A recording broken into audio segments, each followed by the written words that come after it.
Hello again, everyone. The question I'm asking today is, would you buy a sex doll? Like one of these right here. Would I buy a sex doll? Well, I'll save my answer for later in the video. But it seems to be there's been a lot of articles lately that I run across online about sex dolls, or more, what they're talking about here is sex robots coming here in the near future. Here's an article. Robots could replace sex between couples, according to experts.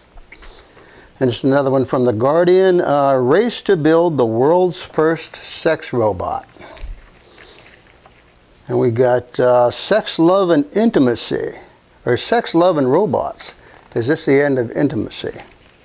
And then another one finally, is this the future of sex robots? And they, go into what's the likelihood of robots, the humans and robots having sex and, I guess, enjoying it. And that led me to the question, would you buy a sex doll? Now, what they have now, these sex dolls are fairly rudimentary. I guess they're made out, I've never seen one in person, but I guess they're made out of a silicone over a steel skeleton thing. And they can talk a little bit, and they open and close their mouth or whatever. They're a 3-par doll. If you know what 3-par is, I won't explain it to you.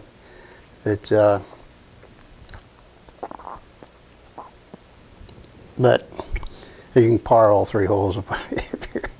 It's pretty disgusting. But anyway. The robots coming down the road are going to be, I guess, more realistic, a lot more realistic. They're going to walk and talk and communicate, and you're going to have artificial intelligence and be able to function pretty much normally as a human would. And you have to really, I guess, get up and inspect them pretty close to find out they're a robot. I don't know. But anyway, it leads me to mind that it brings it to mind that sex between humans and robots has been in science fiction for a long, long time. And the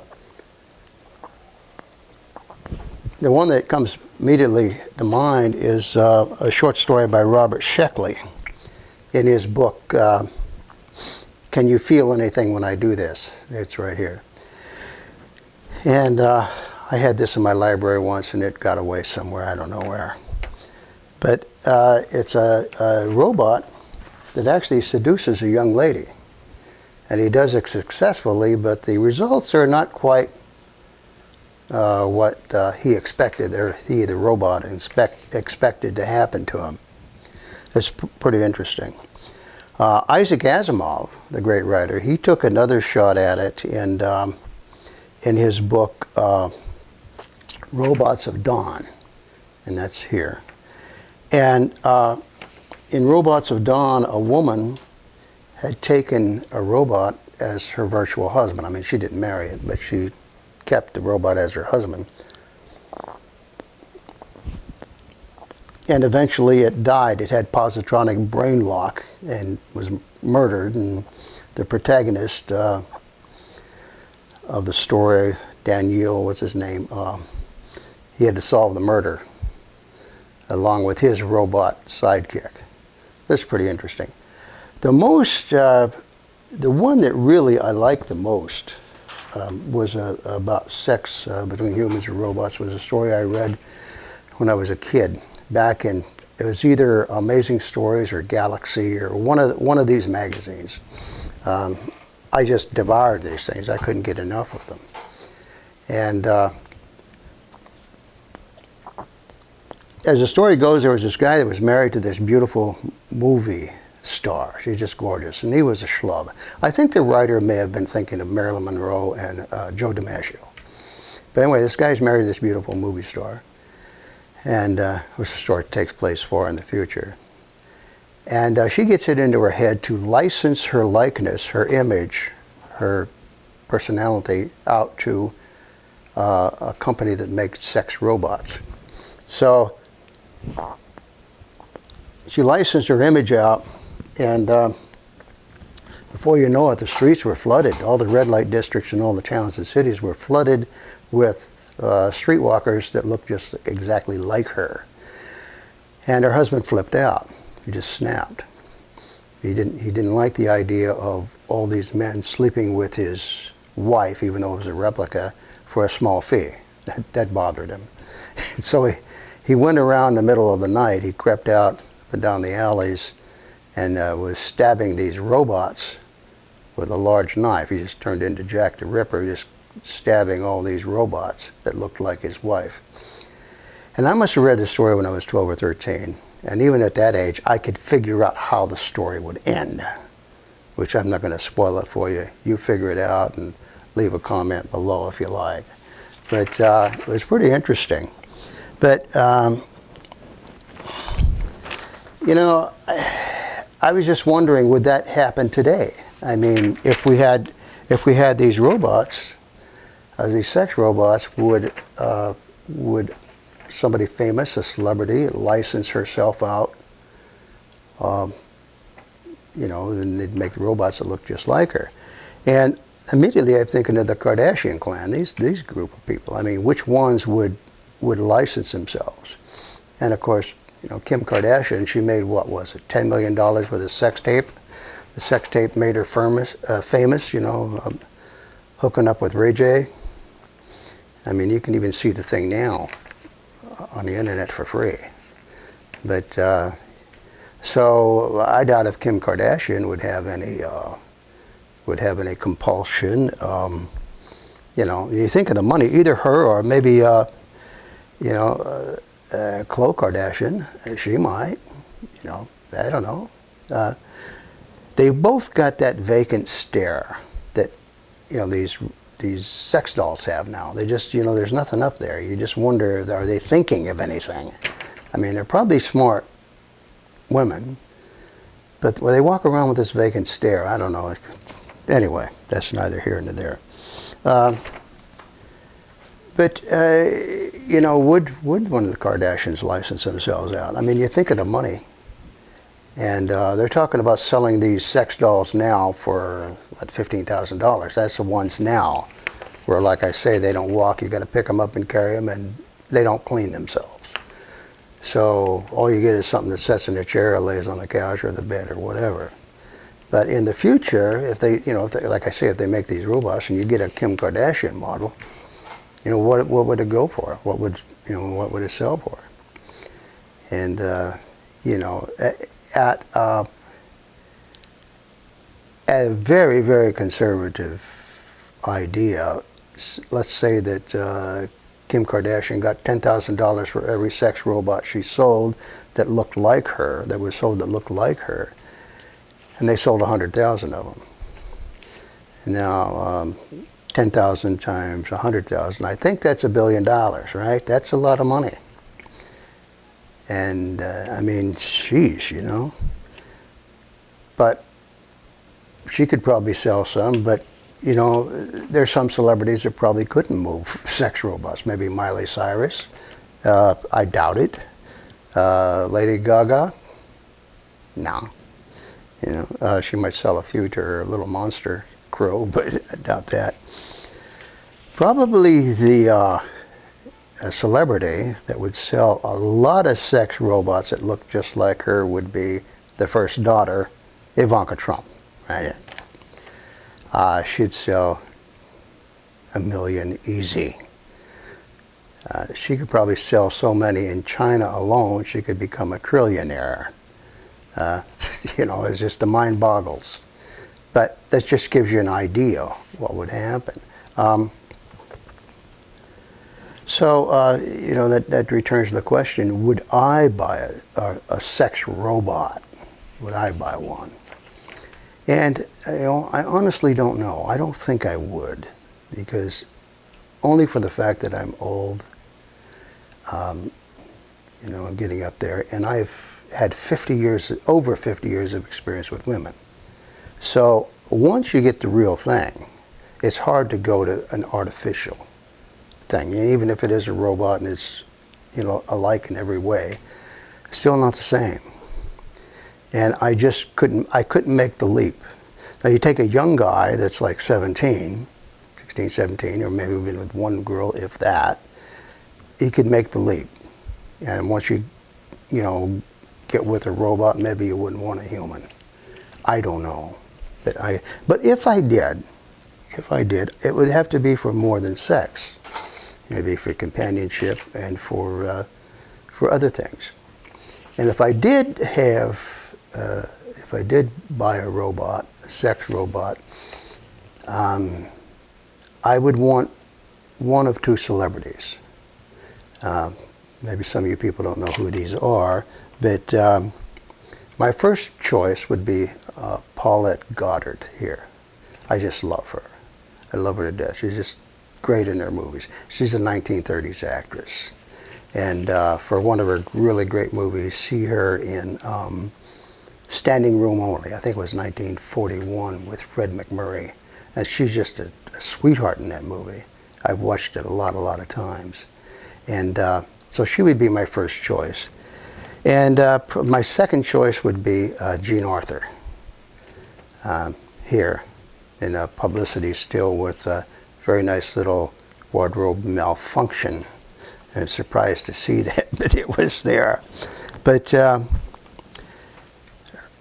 movie I like her in probably the most is The More the Merrier with Joe McCrea and Charles Coburn. In fact, as a matter of fact, I watched that just last night, and I've watched that a lot. And she's very good in that. And incidentally, both of these movies, The More the Merrier and Standing Room Only, have to do with the crowded living conditions in Washington, D.C. During the war, during World War II. And so they both play on that theme. But yeah, it would be either Paulette Goddard or Jean Arthur, or if I was rich, I'd buy both. You know, and so that would be the only reason. And you know, maybe have sex with them, why not? But it would mostly just have them around, to be, you know, just have these women that I admire so much on the screen, just to have them around, and thinking I'm just the greatest thing since sliced bread. That would be wonderful, you know, worshiping the ground I walk on. That would be fun, you know. But yeah, that would be the only reason I'd probably buy one. But I just wouldn't buy it for the entertainment. I wouldn't buy it to have something like this, you know, Kim Kardashian walking around with her tits out. You know, after a while, you just go, you know, put them away. Good grief. I mean, here's another shot of her. You know, who needs this? You know, it really doesn't do anything for me. I mean, you've seen them once, and okay, fine, they're there. Now, put them away. And only bring them out on special occasions, right? That makes sense. Maybe the all-time champion sex robot would be back to the story I was telling you about Marilyn Monroe. I mean, if you start with those old, really classic screen idols, you know, the goddesses, I don't consider Paulette Goddard or Jean Arthur to be a screen goddess so much as like Marlene Dietrich or Marilyn Monroe or, you know, maybe Sophia Loren, some of them like that. But if they made sex robots, replicas of them, then those would be probably cost, you know, upwards of $1 million or more, and be available only to the super wealthy, you know, only to very wealthy people that could buy one. And I mean, you'd have Marilyn Monroe walking around. You know, you throw a nice cocktail party for rich people, and there's Marilyn Monroe. And if you're rich, you can buy 2 or 3 of those old-time celebrities and have them come in, and they would be indistinguishable from the other guests. They'd be able to hold on a conversation, and it would be a period relative. It would be a period-specific conversation from their days. And you could actually ask Marilyn Monroe what it was like to act, and what about her pictures and all this stuff. And it would all be artificial intelligence. It would all be right there upstairs. So, I mean, I digress, but yeah, she could So, would I buy one or not? Like I say, probably not, unless I could get, Paulette or Jane. That would be. But I see a downside on this too, and I see a dark side to this technology. Like every technology has a dark side, and this one, it bothers me a little bit. How about the pedophilia angle? Already you see out there online, you see replicas, these silicone replica dolls, anatomically correct dolls, they have it all there, and they're children. Here's one here. And, it's pretty realistic, right? You have a child. And, or like this one, here's another one. Is there any law against getting busy with one of these sex dolls that's underage? I mean, it's pretty despicable, but is there actually a law against it, or will there be a law against it? I don't know. My guess, it won't be illegal to purchase one of these little sex robot dolls, or even a toddler, because they'll be sold as surrogate children. You buy one and surrogate children, and then what you do with it is your own business, because it's actually not a person until the Constitution or so some law gives personhood to a robot. It's just a machine. And so, like any machine, it's none of the government's business what you do with it. It's no more the government's business what you do with your little sex robot than what you do with your blender or your vacuum cleaner or anything else. The government doesn't care. They should care. I really don't like the idea of this happening. On the other hand, if it saves kids' lives, real human kids, yeah, well, okay. But on the other hand, I don't want to get into that. That's really, but you can imagine how bad this would go with, there just wouldn't be adult sex robots. You start getting into kids and little kids and babies and that sort of thing. It's pretty sick. I don't know. And then finally, just kind of going off the deep end here on the dark side, got an article here from the Washington Post, and WikiLeaks had come out and said the CIA is using popular TVs, smartphones, and cars to spy on their owners. Right there. And the NSA and the CIA has been spying on American citizens for a very long time. Been listening in on our phone calls, text messages, our emails, and everything. And here's a picture of the NSA headquarters in Utah. This great big black cube thing, and they just vacuum up everything. Everything they find, it goes on these giant hard drives. And in March of 2013, James Clapper, who is the head of he's the National Director of Intelligence, the NDI, I guess they call him, and he was brought in front of Congress, and a member of Congress, who was Wyman or whatever his name, from up in Washington State, or Oregon, and he asked Clapper, was the NSA listening in on ordinary Americans' phone calls, snooping on their emails and text messages. And Clapper says, no, not wittingly. Well, as it turned out, he lied. He looks like a liar. And he lied. Yes, the NSA swoops up everything.